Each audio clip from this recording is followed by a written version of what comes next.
Hello दोस्तों, आज के इस वीडियो में हम बात करने वाले हैं स्प्लीन के बारे में। तो चलिए शुरू करते हैं स्प्लीन के इंट्रोडक्शन से। स्प्लीन के जो सिनोनियम्स वर्ड हैं, ग्रीक भाषा में इसे कहते हैं स्प्लेन और लैटिन में इसे कहते हैं लाइन। ये दोस्तों लार्जेस्ट लिम्फोइड ऑर्गन होता है अपनी बॉडी का और इसके कई फंक्शंस होते हैं, जैसे कि filter blood, manufacturing of RBC foetal life में, और आफ्टर बर्थ ये लिम्फोसाइट्स को मैन्युफैक्चर करता है।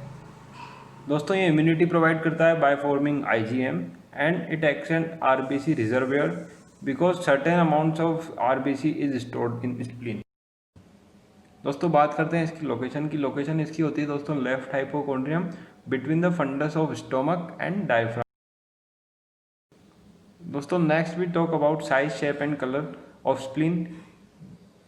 It is wedge shaped soft organ with purple color and roughly correspond to the fist of the subject.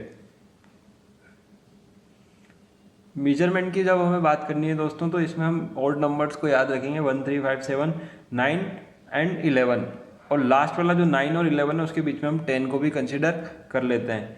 अब दोस्तों बात करते हैं 1 की, तो 1 इंच, 1 3 और 5 की, तो 1 इंच 3 इंच और 5 इंच। ये दोस्तों इसकी थिकनेस, ब्रेड्थ और लेंथ है।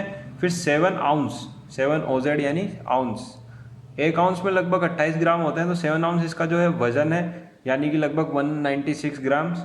और 9 to 11 यानी कि 9 10 और 11 इसकी जो रिब्स का नंबर है, ये जिसके बीनीथ ये लाई करता है। और जो 10th रिब है, जो मिडिल वाली है 10th रिब, इसकी लॉन्ग एक्सिस और 10th रिब जो है वो आपस में करस्पॉन्ड होते हैं, यानी कि जो स्प्लीन है उसकी जो लॉन्ग एक्सिस है वो 10th रिब को करस्पॉन्ड करती है।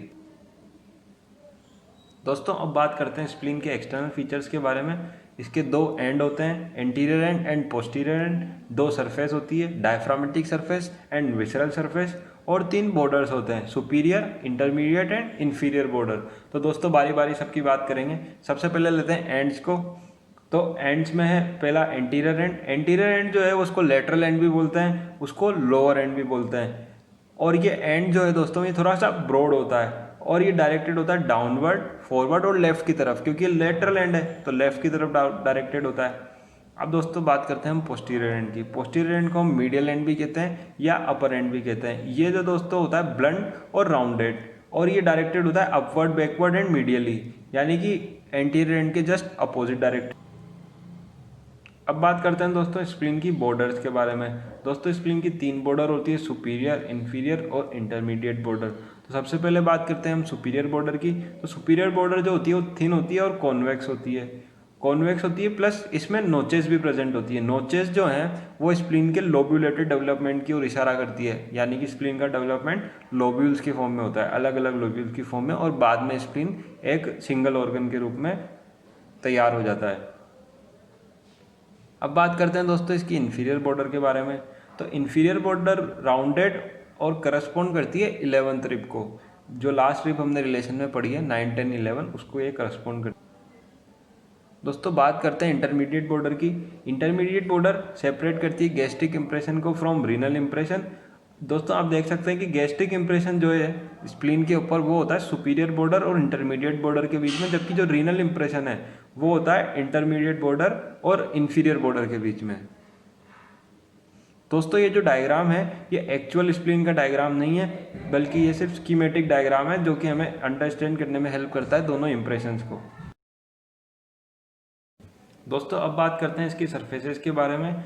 दोस्तों 2 तरह की सरफेस होती है, डायफ्रामेटिक सरफेस और विसरल सरफेस। शुरू करते हैं डायफ्रामेटिक सरफेस से।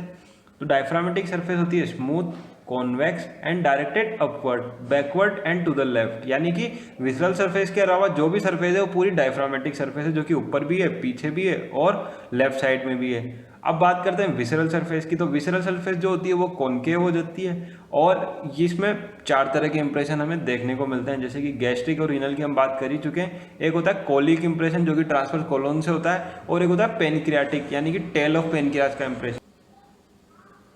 दोस्तों इस डायग्राम में आप देख सकते हैं कि यहाँ पे स्प्लीन बनाया हुआ है, उसका रिलेशन हमने stomach, tail of the pancreas और किडनीज यानी कि रीनल इंप्रेशन जो है वो दिखाया हुआ है। इसके साथ ही हमने यहाँ पे इसकी जो आर्टरीज हैं वो भी दिखाई हुई है कि एक शॉर्ट गैस्ट्रिक आर्टरी आ रही है और एक स्प्लेनिक आर्टरी आ रही है, प्लस इसमें एक्सेसरी स्प्लीन्स देखने को मिल रहे हैं और दोस्तों आप देख सकते हैं यहाँ पे दो लिगामेंट्स को, एक है गैस्ट्रोस्प्लेनिक लिगामेंट और एक है लीनियो रीनल लिगामेंट। इन लिगामेंट्स की हम अब बात करेंगे। तो दोस्तों इन लिगामेंट्स की हम बात करने वाले हैं रिलेशंस में भी, किसमें, पेरिटोनियल रिलेशंस में। दोस्तों रिलेशंस जो हैं इसके स्प्लीन के दो तरह के हैं, पेरिटोनियल रिलेशंस और विसरल रिलेशन। तो शुरू कर रहे हैं हम पेरिटोनियल रिलेशन के साथ। सबसे पहले जो पेरिटोनियम है वो स्प्लीन को कंप्लीटली एनक्लोज करती है दोस्तों। दोस्तों एंट्री पॉइंट का मतलब ये है कि जो भी स्ट्रक्चर्स आनी या जानी है स्प्लीन के अंदर या बाहर, वो इसी जगह से आने वाली है, यानी कि आर्टरीज होगी, इसकी नर्व्स होगी, इसकी वेन्स होगी। तो ये इसे बोलते हैं एंट्री पॉइंट ऑफ स्प्लीन। अब दोस्तों हमें स्प्लीन के हाइलम पे दो पेरिटोनियम फोल्ड्स देखने को मिलते हैं, जिसमें से एक का नाम है गैस्ट्रोस्प्लेनिक लिगामेंट और दूसरे का नाम है लीनियो रीनल लिगामेंट। दोस्तों ये दोनों लिगामेंट कैसे होते हैं ये हम आगे बात करेंगे, प्लस इनके डायग्राम को आप यहाँ पे देख सकते हैं। ये ग्रीन कलर के जो दिखाए हुए हैं ये पूरे के पूरे लीनियो रीनल और गैस्ट्रोस्प्लेनिक लिगामेंट्स हैं। दोस्तों अब बात करते हैं इसके विसरल रिलेशन के बारे में। विसरल रिलेशन में हमें 4 पॉइंट्स याद रखने हैं। सबसे पहले कि fundus of the stomach plus anterior surface of left kidney, left colic flexure and tail of pancreas. इसमें कोलिक फ्लेक्सर्स को छोड़ दें तो तीनों हमने डायग्राम में पीछे देख रखे हैं, और एक हम याद रख लेंगे कि कोलिक फ्लेक्सर जो है लेफ्ट वाला वो भी विसरल रिलेशन स्प्लीन के साथ बनाता है। दोस्तों अब बात करते हैं हम आर्टीरियल सप्लाई ऑफ स्प्लीन की। आर्टीरियल सप्लाई जो है वो कम्प्लीटली डिराइव्ड होती है इसकी स्प्लेनिक आर्टरी से। स्प्लेनिक आर्टरी जो है वो एक सीलिएक ट्रंक की ब्रांच है। सीलिएक ट्रंक जो है वो डायरेक्ट ब्रांच है डिसेंडिंग थोरेसिक एओर्टा की। स्प्लेनिक आर्टरी दोस्तों एक इसकी पेक्युलरिटी यह है कि इसका टॉर्चुअस कोर्स होता है, स्टमक के पीछे होती है दोस्तों ये, और इसका टॉर्चुअस कोर्स होता है। टॉर्चुअस कोर्स क्यों होता है दोस्तों?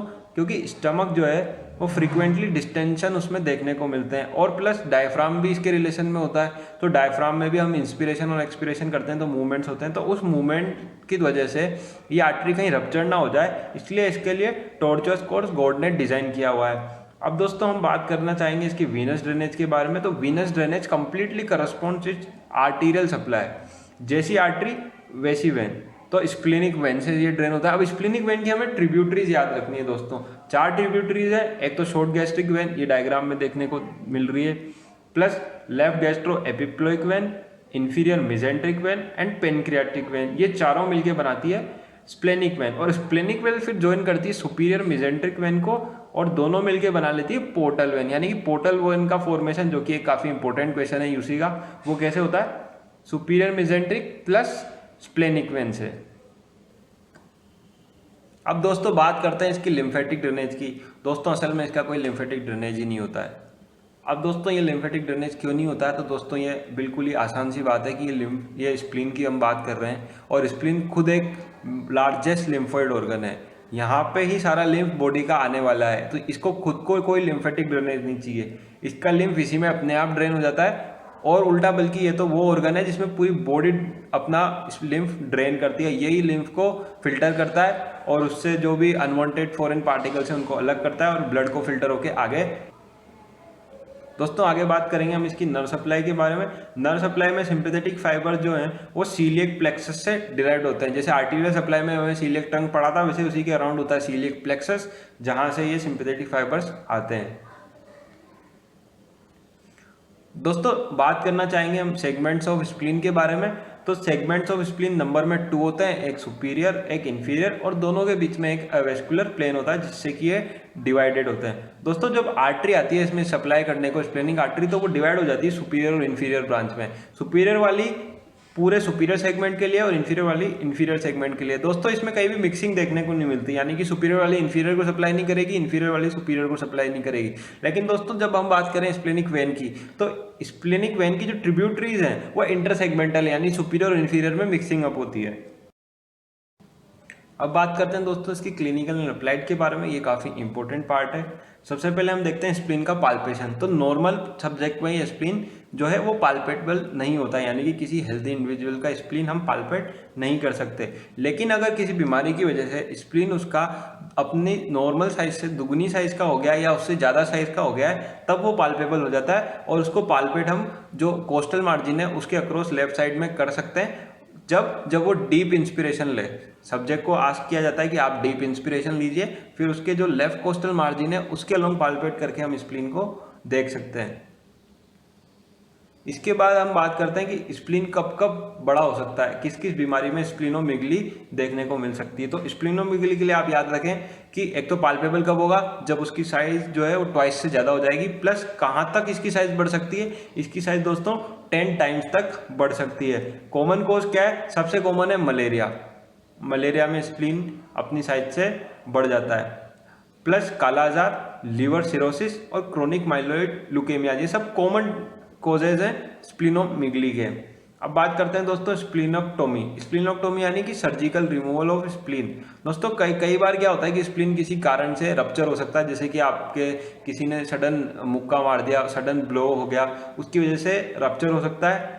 और दोस्तों कई बार होता है कि किसी सर्जिकल ऑपरेशंस में एब्डोमेन का जब ऑपरेशन हो रहा है तो ये ऑपरेशन में भी डैमेज किया हो सकता है, तो इस वजह से भी हमें स्प्लीनोक्टोमी करनी पड़ती है। स्प्लीनोक्टोमी करने से हमारे इम्यून सिस्टम पे कोई भी एडवर्स इफेक्ट नहीं पड़ता है। दोस्तों स्प्लीन के बारे में एक बात और मैं आपसे शेयर करना चाहूँगा कि स्प्लीन यूं तो 3 रिब से प्रोटेक्टेड है, 9, 10 और 11, लेकिन फिर भी ये कॉमन ऑर्गन है रप्चरिंग के केस में, जब आपके कोई भी एब्डोमेन पे सडन ब्लो होता है। तो दोस्तों इसलिए स्प्लीन काफ़ी डेलिकेट ऑर्गन में आता है। तो दोस्तों इस वीडियो में इतना ही, काफ़ी शॉर्ट रखने की कोशिश करी है मैंने वापस से स्प्लीन को भी। थैंक्स फॉर वॉचिंग दोस्तों। इस वीडियो को लाइक कर देना, कमेंट कर देना, सब्सक्राइब अगर अभी तक चैनल को नहीं किया तो जरूर कर देना, और लेटेस्ट अपडेट्स के लिए आप बेल आइकन दबाना मत भूलना। तो दोस्तों इस वीडियो में इतना ही, मिलते हैं अगली वीडियो में, तब तक के लिए गुड बाय।